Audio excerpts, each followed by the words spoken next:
So this is what happens when we don't have our editor on staff, Thomas Murray, not with us. Welcome to the Wings on Katella podcast, everyone. Episode 3. We have Zach Kavanaugh with us, Jack James, presented to you by the Sporting Tribune. No intro music because we have ambient sound. Zach, I don't know if you can turn around. I don't know. The problem is me, guys. Everyone knows that the problem is always me. It's something to do with my audio, so if it cuts out, Zach and Jack are just going to run the show. Zach, good to have you on. Can you flip your camera around at all and just give us a little introduction of what's going on here? Yeah, we're here at the Anaheim Ducks morning skate this morning, playing the St. Louis Blues tonight, welcoming back Fowler for the first time in an opposing jersey. Everybody got out here a little sluggish today, but seems like almost everyone is accounted for. The only things not on the ice tonight, or right now, are John Gibson, as you'll see, Ducks goaltending coach Peter Budaj in one net, and then Lucas Dostal, the starter, in the other net. And they made a big trade yesterday, got Brian Dumoulin to New Jersey to open up spots for young defensemen, and traded for a extra seventh defenseman last night, Oliver Shillington, who got moved from Colorado to the Islanders in the Brock Nelson deal and then immediately to Anaheim. He is not here either. So Ducks currently running a little shorthanded this morning, but try to get some updates on all that stuff on the Sporting Tribune and social media. Well, that'll play. See, we don't even have to talk about Ducks anymore. Zach just ran through it. So you can follow Zach Kavanaugh on X or Twitter or whatever it is, at Zach Cav, at ZACHCAV. We also have Jack James with us. Jack, good to see you, man. You're covering the Angels for us out in spring training. Kind of exciting news, though. You're going to be covering the Angels for us all season long. Really happy to have you on board. A few little gaps in between. You've got some things you got to take care of, but Jack's going to be covering the Angels for us all year. You can follow Jack on X at Jack Janes, add an underscore at the end of Janes. Jack, now you're in your car. There's a reason for that. Can you give us a little reason behind it? Yeah, I am sitting in the parking lot at Tempe Diablo Stadium. You can see the stadium there, hopefully. So right now I'm just sitting in the car while we do this quick little podcast with all the parking attendants giving me weird looks as they're wondering who's this guy. The only car in the parking lot. Why is he here? But talking to himself. Yeah.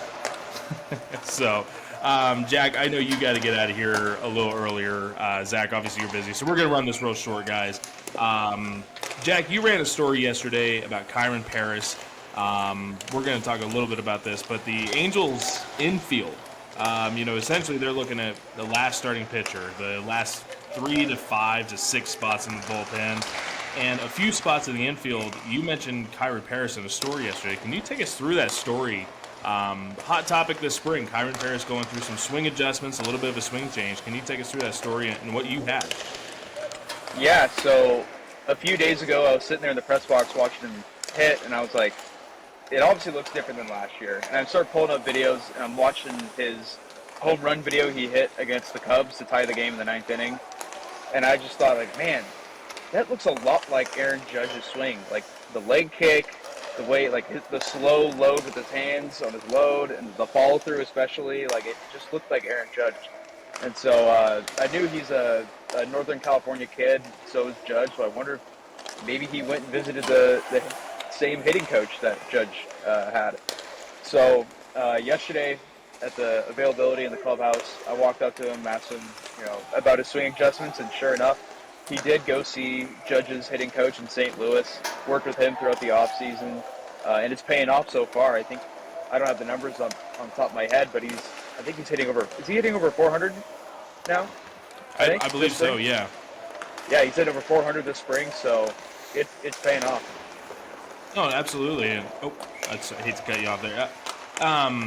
Big part of all of this was timing, right? It was timing mechanisms and getting his timing down. And then you see the swing change that comes with it, but the timing. And, Jack, you played college baseball. You know how hard it is getting. When your timing is off, it can take weeks, it can take months. And in the case of Kyren, he was so bad last year. I mean, he was atrocious last year. You can't sugarcoat it. He was that bad.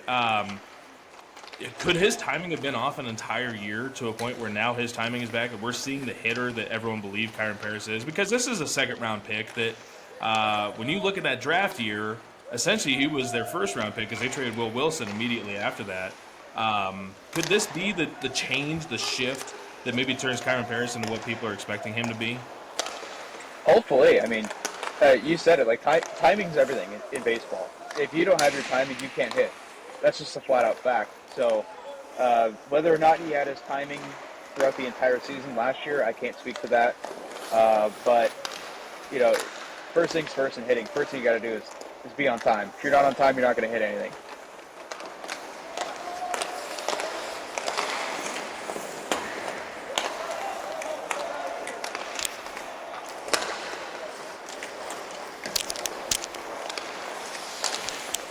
We were going so well for so long.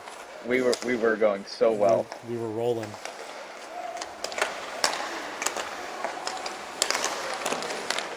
Can't hear anything. So until Taylor comes back, I'll talk a little bit more about Kyren Paris in the article. Taylor, if you want to just like start talking to the mic until you like get it going, I don't care if you cut me off or not. But another big thing with Kyren Paris that I found out in that article is his confidence level, and it was more than just the timing to get his confidence back. Ron Washington made a comment that this spring it looks like he feels like he belongs. He's no longer intimidated by anything, which has been a big step in Paris' development this spring. Paris said it was just a combination of a new swing, giving him more confidence, being on time with the ball, but also just another year of experience. He feels like what he went through last year, he's confident in another year of experience and what he has to do to get better. So that was a little bit more in detail on the Kyren Paris article that came out yesterday. So 60 home runs, we can pen that in. Yeah, he's basically Aaron Judge. Oh, Yeah. Taylor, you're back. You got me back? Yeah.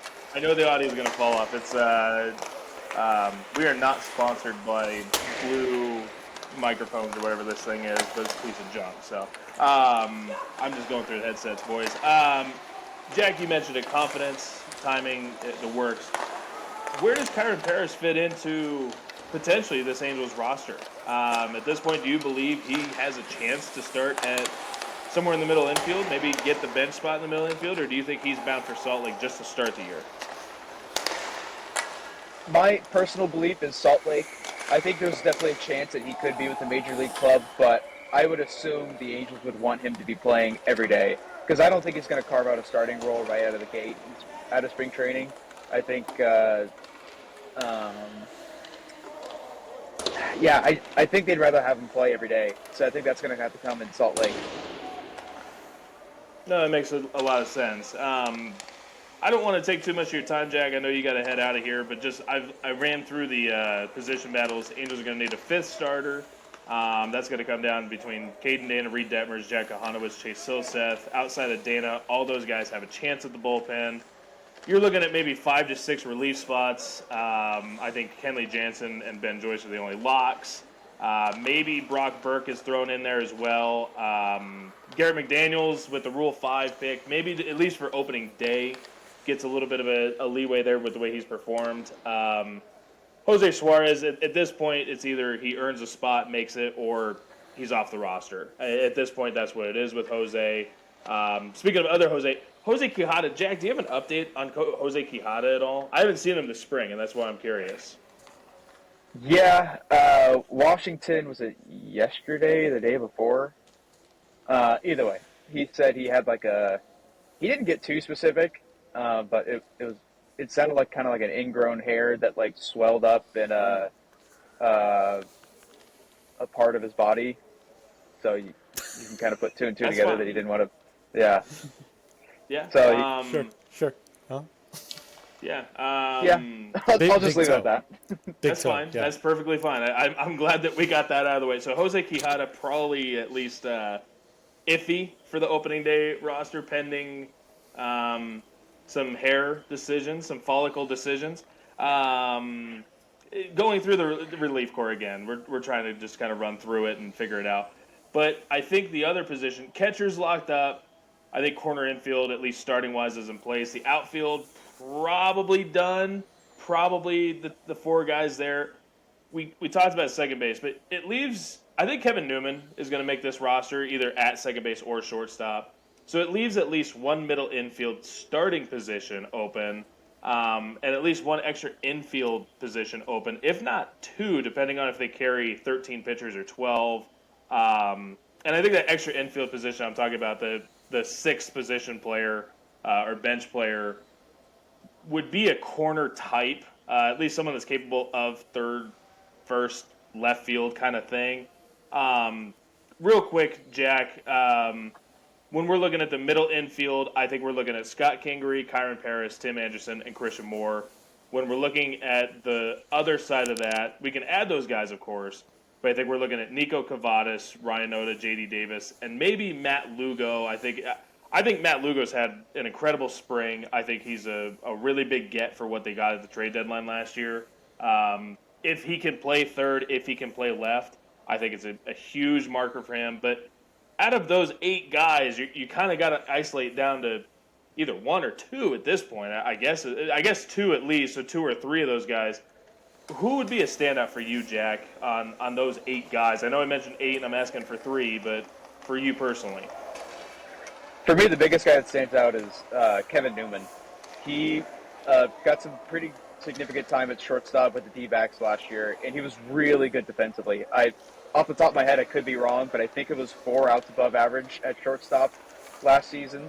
So if he plays that level of defense, and I mean his bat's going to be like a 91 OPS plus around there, I think is what his career mark is. So if they get really good defense for him at short with maybe a slightly below average bat, I think that's a huge get for them, especially while they wait for Zach Netter to come back from shoulder injury.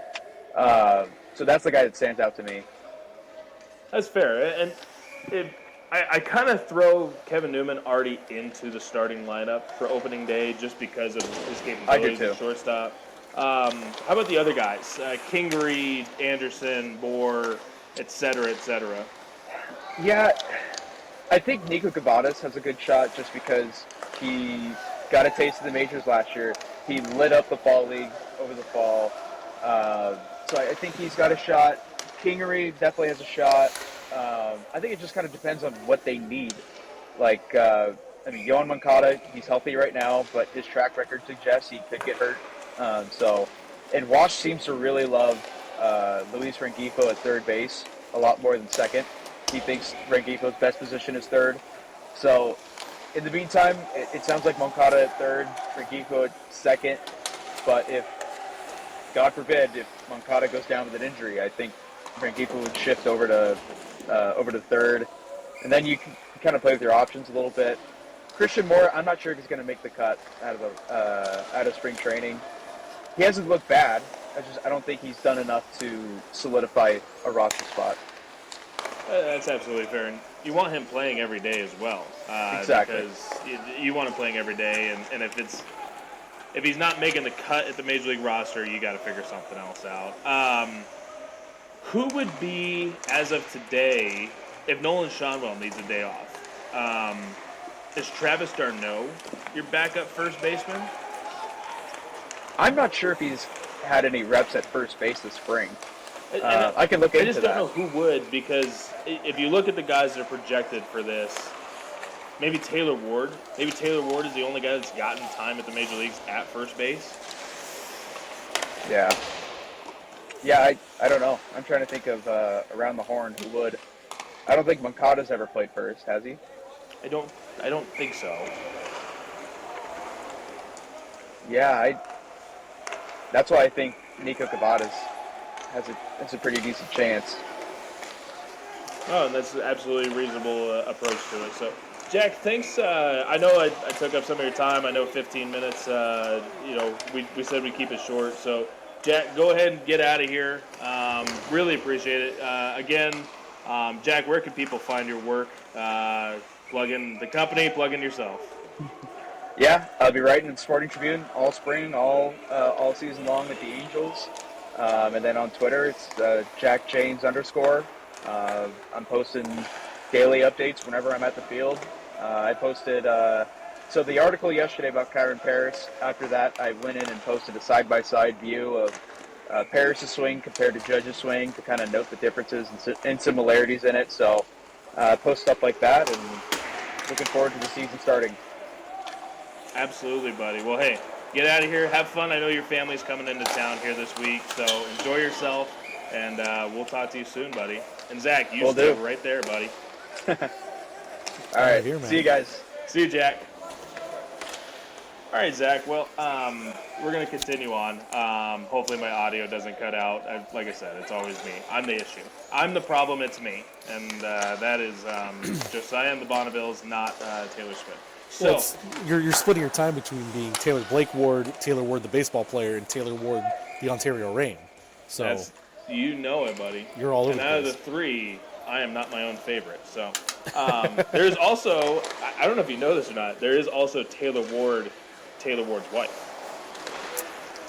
Wow. So That's- Joseph Taylor Ward, the Okay. Angels left fielder, is also Right. married to Taylor.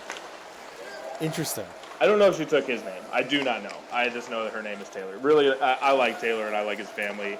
They did not name their child Taylor, though. So Keep it going.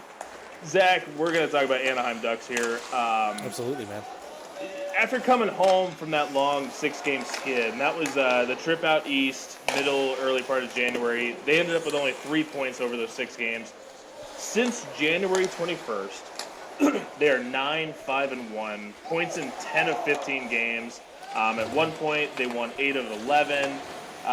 Not the hottest start to March here, but at this very moment, like you said, trade deadline approaching in an hour or two here. Ducks are 7 points out of a wild card spot. I believe this is about as close as they've gotten to a playoff spot this year. I know they were 6 points out most of last week. 21 games left in the season. Correct. Do you think they can make up the difference here? I know 7 points isn't easy to get, but I think they have a game at hand on some of these clubs. Yeah, I don't know if they'll be able to make the whole thing up. Like, if the issue was last week, where you have games against Buffalo, a bottom 4 team, where you were leading going into the third period, and Chicago, a bottom 2 team that you should beat, and they dropped both those games in resounding fashion. Buffalo, they let up 3 goals in the third period. They were outshot something like 40-18. And then the Chicago game, every single player on the team just said that they didn't show up. You know, they were maybe a little overconfident, played too loose, and didn't focus in as much as they could. And that's 4 points down the drain. If you win those games, those were nights where, especially the Chicago game, I think nobody was in action during the Buffalo game, but during the Chicago game, both Vancouver and Calgary lost that night. So if they had won those 2 games they should have won, they would be 3 points out. And then that's a different conversation. But I think the other thing is, even if they were those 3 points, I think you look at the Vancouver game just the other night, and there's clearly a difference between a team that has been to the playoffs and a team that is trying to get to the playoffs, in terms of just the grit factor and being able to really just clog things up. And the Ducks were unable to fight through those clogs that Vancouver put up, and were summarily outshot 36-16 and lost. And that's, again, a big swing game with one of those teams they're chasing. You have another one of those here tonight with St. Louis. So I think the key thing, and what the coaching staff has said, is these games at this point in the season are about seeing how this team responds to these situations, responds to that pressure. And I don't think they even expect to make the playoffs, but just being in these games and having those pressures on them, it's all stuff for next year. Absolutely. And just looking at the schedule here, you mentioned St. Louis tonight. We're going to touch on that. But you have the Islanders on Sunday. Islanders starting to sell a little bit. They're floundering. You've got Utah coming up. You've got Nashville, who is really not meeting any expectations. St. Louis again, Nashville again. But then you also have coming up here Washington, Dallas, Boston, Toronto, Carolina. It's going to take beating the teams that you have to beat. The St. Louis's, the Utahs. And I know the St. Louis and the Ducks are right there, par and par, Nashville as well. But Utah's right up there too, yeah. You have to beat those clubs. And then you have to go take points away from the Bostons of the world, the Torontos of the world. And that's just through March here. We had a quiet February, obviously, but March is coming. April comes up. San Jose. You play Calgary twice. You play conference Vancouver again. You also have some tough clubs in there: Edmonton, Colorado, Minnesota, Winnipeg to end the year on the road. We cover local sports, right? We cover the teams locally. You want to see them do well. You don't want to see. I've covered the Angels for 13 years, dude. I've gotten 2 home game playoff games over that span, right? Yep. Ducks haven't been in 7 years. I want to do it. And when it comes to the Ducks, I've covered more Ducks playoff games than I've covered Angels playoff games in the last 12 years. That speaks volumes, right? And that's including the droughts, yeah. Right, and I don't want to do that again, but man, I would love to sit there with you and cover the Anaheim Ducks in the playoffs this year. Because I want to see local sports teams do well. So, and the encouraging thing, as tough as the schedule is, they've actually played the top teams in the league very well. You just look at Edmonton on Tuesday. They outplayed them. Like, Edmonton kind of gave it to them early, and that's because of the power plays and Connor McDavid and Leon Draisaitl are, just aliens. But can I pause? They outplayed them in the second and third period. Can I pause you real quick? Yeah. All-out apology. I went on a rant during our last podcast about a very specific human being. I apologize for my rant. I did not support it with stats. I did not support it with anything other than opinion, which is not proper journalism. I want to outright apologize for that, and hopefully we can leave it there. And you made the wrong decision anyway.